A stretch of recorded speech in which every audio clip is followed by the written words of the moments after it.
Seja muito bem-vindo a mais uma aula, aula 8, resistência equivalente, parte 3. Trata-se de uma sequência, de exemplos, de como se calcula a resistência equivalente. Eu vou aplicando aqui a metodologia que eu já venho mostrando nas aulas anteriores. Ela consiste basicamente no seguinte: a gente imagina, que entre A e B existe uma fonte. No caso aqui nós estamos interessados em calcular a resistência equivalente entre A e B. Então eu vou imaginar uma fonte ligada nos terminais A e no terminal B. E, naturalmente, teríamos uma corrente elétrica circulando aqui por essa associação. E imaginando que o potencial A é o maior potencial do circuito, enquanto que B será o menor, naturalmente uma corrente elétrica circularia de A para B. E essa corrente, quando ela passasse por R1, ela causaria uma queda de tensão. Então ela circularia nesse sentido, uma vez que qualquer potencial depois do R1 é menor que o potencial do ponto A, então obrigatoriamente no R1 ela tem que circular nesse sentido, para poder chegar em B. Causando a queda de tensão, nós teríamos um outro potencial aqui, que eu vou chamar de C. Bom, no ponto C aqui, ou no potencial C, nós temos um nó. Repara que aqui tem a conexão com R2, com esse fio vermelho e com R3. Uma coisa importante aqui é que o fio azul e o fio vermelho eles não têm contato elétrico. Por isso que tem essa curvinha aqui, é para enfatizar isso. Não existe contato elétrico aqui. Se existisse contato elétrico entre o fio azul e o fio vermelho, todos esses 4 resistores aqui estariam curto-circuitados. E só participariam efetivamente dessa associação o resistor R1 e o R6. Mas isso daí é um outro exemplo que a gente pode fazer depois com essa mesma estrutura aqui. Só fechando aqui, teria que colocar um ponto assim, para dizer que esses dois fios estão conectados. Só que não é o caso, eles não estão conectados. Então isso faz toda a diferença. Bom, no nosso C, como eu disse, tem aqui uma opção de caminho por R2, por esse fio vermelho e por R3. Vamos pegar o R3 como opção aqui, a primeira opção. Então a corrente passou para R1 e chegou aqui em C. Em C, vamos supor que parte ou totalmente essa corrente passasse por R3. Então essa corrente passando por R3, ela chegaria aqui, neste outro nó. E automaticamente ela passaria por R6 para chegar em B. Então isso aqui é um caminho possível. Então passa a corrente por R3. Se passa a corrente por R3, como todos os potenciais depois do C são menores do que ele, essa corrente tem que circular do C para esses potenciais. Então ela tem que circular nesse sentido aqui. Porque o potencial depois de R3 vai ser menor do que o potencial do ponto C. E eu vou chamar esse potencial de D, uma vez que eu já usei a letra C. Letra A, letra B e letra C. Bom, então nós temos uma DDP aqui que seria VCD. Então circula uma parte da corrente, pelo menos, por R3, passa por R6 e chega em B. Agora, vamos analisar o R2, o R4 e o R5. Repare que aqui nós temos neste nó a letra D, que enfatiza que aqui seria o potencial D. Mas nós temos o fio azul conectando esse nó aqui de cima, formando um nó aqui em cima, conectando o R2 e o R4. Como o fio não tem resistência, então a gente coloca em toda a extensão dele a mesma letra, ou seja, é o mesmo potencial, não tem queda de tensão. Então no fio vermelho aqui, por exemplo, eu tenho que seguir aqui e colocar nesse nó aqui a letra C. Já poderia ter colocado antes. E a mesma coisa para o fio azul. Se aqui é D, então ao longo de todo o fio azul também tem que ser D. Pronto. Já coloquei todas as letras, na verdade, defini os potenciais. E, lembrando, A é maior que C, C é maior que D e D é maior que B. Então, entre C e D circula uma corrente aqui em R2. E essa corrente vai circular nesse sentido, do maior potencial para o menor. A mesma coisa em R4. Também circula uma corrente, porque eu tenho DDP, diferente de zero. Porque C não é diferente de D, então eu tenho VCD, que é uma DDP diferente de zero. Ela pode ser positiva, ela pode ser negativa, isso não importa. Neste caso aqui, seria um VCD positivo, uma vez que C é maior que D. Então essa corrente circularia nesse sentido aqui, de C para D, ou seja, de baixo para cima, em R4. Em R5, também acontece algo semelhante. A corrente circularia de C para D, porque C é um potencial maior que D. Então circularia da direita para a esquerda. E por fim, todas essas correntes, vou fazer aqui mais uma seta aqui para representar a corrente no fio azul. A corrente no fio azul teria esse sentido aqui. O R2 circularia dessa maneira até chegar em B. A corrente que passa para R2, a corrente que passa para R4, ela circularia no fio vermelho, passaria no fio vermelho, ó, nesse sentido, passaria pelo R4, passaria pelo fio azul e chegaria aqui em B. E a corrente do R3 já fizemos aqui, e a do R5, uma parte dessa corrente, né, ela sairia aqui de C em cima, depois passaria por R5 até chegar em D. Repara que todas essas correntes, para chegar em B, elas chegaram em D. Então, chegando em D, todas essas 4 correntes elas vão se somar. Ao se somar, nós teremos novamente o quê? A corrente que passou por R1. E ela vai passar por R6 nesse sentido. Por quê? Porque o potencial do ponto D é maior que do ponto B. Lembrando que o B é o menor potencial do circuito. A corrente circula de A para B. Então, nós temos todos os sentidos das correntes e automaticamente aqui nós temos a resposta com relação a quais resistores estão ligados em paralelo, quais resistores estão ligados em série e quais resistores estariam em curto-circuito. Bom, nenhum deles está em curto-circuito. Para estar em curto-circuito, nós teríamos que ter algo assim, ó. Por exemplo, um resistor R, de valor R, com DDP VC, ou seja, VCC. Mesmo potencial antes e depois, não circula corrente. Essa DDP aqui, ela vale 0. Então esse resistor estaria curto-circuitado. Nós não temos nenhum caso deste aqui, porque as letras são diferentes nos terminais dos resistores. Ó. Então, entre C e D, ó, nós temos R2. Entre C e D também temos R3, R4 e R5. Isso significa que esses 4 resistores estão submetidos à mesma DDP, VCD. E automaticamente eles vão estar ligados eletricamente em paralelo.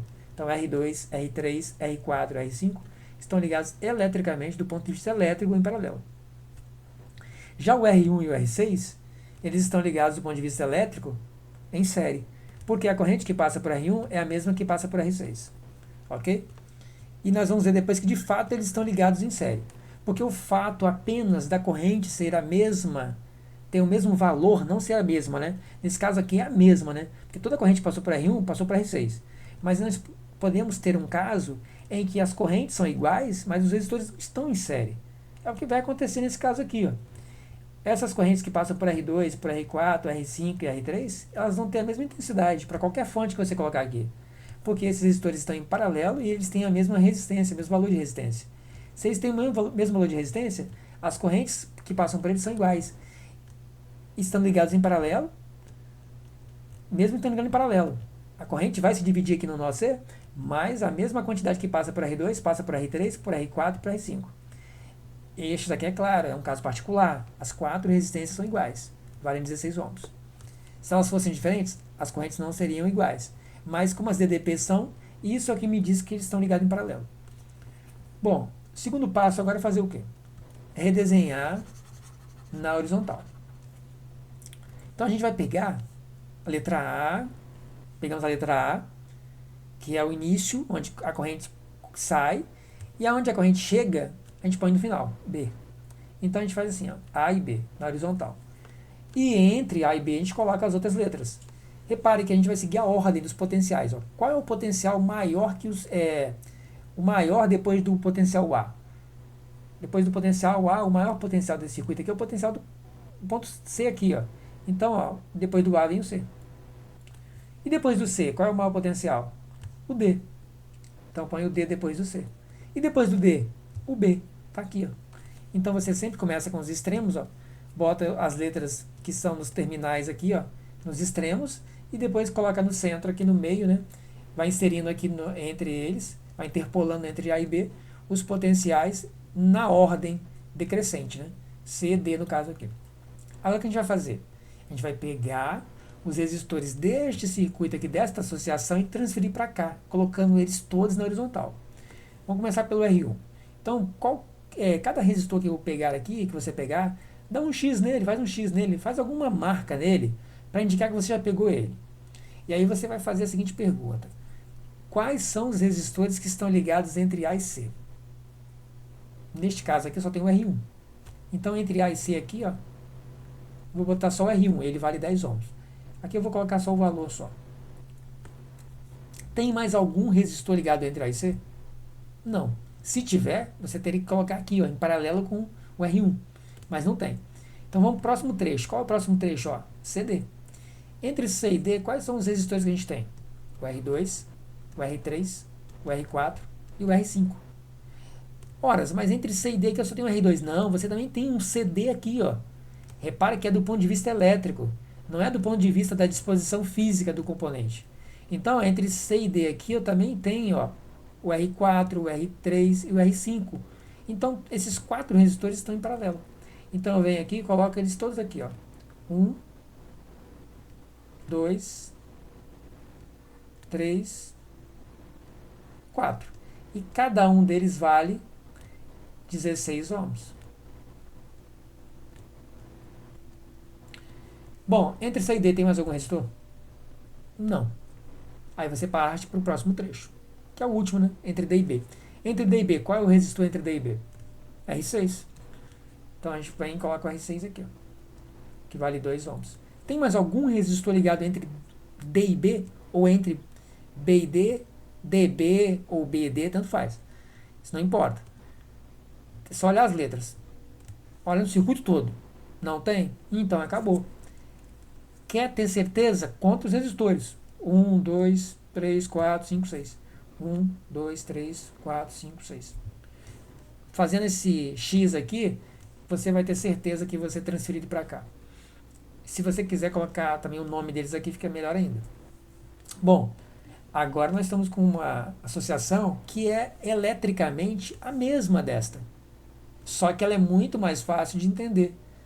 De entender o quê? Que esses 4 resistores aqui, que poderia ser o R2 aqui, o R3, o R4, o R5, eles estão ligados em paralelo. E que o R1 e o R6, eles estão ligados em série. Então fica bem mais fácil de ver dessa maneira aqui.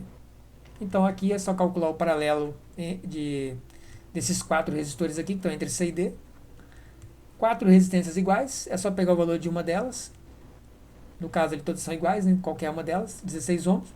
E dividir pela quantidade de resistores ligados em paralelo. Mas isso só vale para resistores iguais, ligados em paralelo. Então divide por 4 no caso aqui, ó. 1, 2, 3, 4. Então 16 por 4, isso aqui dá 4 ohms. Então nós temos uma resistência equivalente entre C e D, não do circuito, não da associação inteira. Entre C e D apenas, que vale 4 ohms. Então a gente faz uma nova representação aqui. Entre A e C a gente não mexeu. Entre C e D a gente trabalhou aqui. E o equivalente é um resistor de 4 ohms. E entre D e B a gente não fez nada. Então permanece o resistor de 2 ohms, que é o nosso R6 aqui. Bom, agora a gente tem uma série onde a gente tem um resistor de 10 ohms, um de 4, um de 2.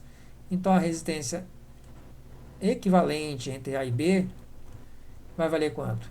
10 ohms mais 4 ohms mais 2 ohms. Isso aqui dá 16 ohms. E aí, por fim, só sobram aqui as letras A e B, só os extremos que vão sobrar. Aí a letra que você escolher para os extremos aqui é o que vão sobrar. Então aqui a gente tem a resistência equivalente e ela vale 16 ohms. Ou seja, o único resistor de 16 ohms, ele é equivalente a todos esses resistores aqui, esses 6 resistores aqui ligados dessa maneira. Bom, agora vamos ver rapidinho lá no Multisim como é que fica isso. Então aqui é a mesma associação, né? Na verdade eu faço aqui, depois eu copio daqui para a gente fazer lá a parte teórica, né? Os cálculos. Aqui a gente vai medir, na verdade, né? Aqui na simulação, né? É como se fosse um circuito, né? Feito na prática, e a gente vai entrar com um instrumento aqui, no caso um ohmímetro, para medir essa resistência. Então vem aqui no menu simulação, vem aqui em instrumentos e vem aqui nesse multímetro. Então multímetro, aqui é um instrumento onde dentro dele lá você tem várias funções. Então a gente vai pegar e ligar ele aqui nos terminais que a gente quer medir a resistência, que tanto faz ligar o menos no A ou o menos no B, porque os resistores eles não têm polaridade, então isso não vai influenciar em nada.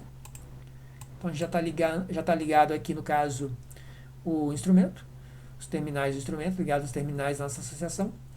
2 cliques rápidos aqui, ó, e aparece a nossa tela, né? Que é a tela, como se fosse a tela do multímetro, né? Ou outra parte do multímetro, né? Então aqui a gente tem que definir qual grandeza que a gente quer medir, no caso é resistência, né? Então vem aqui ó, no símbolo de resistência, então letra ômega maiúsculo, e está tudo pronto. Aliás, só falta uma coisinha aqui, né? Uma referência. Sem referência não vai medir. Então coloca a referência. A referência você pode colocar em qualquer lugar do circuito, não faz diferença. ela é apenas uma referência. O que vai medir aqui é a resistência entre A e B. Então, vamos fazer aqui, vamos rodar aqui a simulação. Pronto, tá aí, ó. 16 ohms, a resistência equivalente aqui, medida com multisim, idêntica à que a gente calculou agora há pouco aqui, que também deu 16 ohms. Pessoal, espero que vocês tenham gostado da aula e a gente se vê na próxima.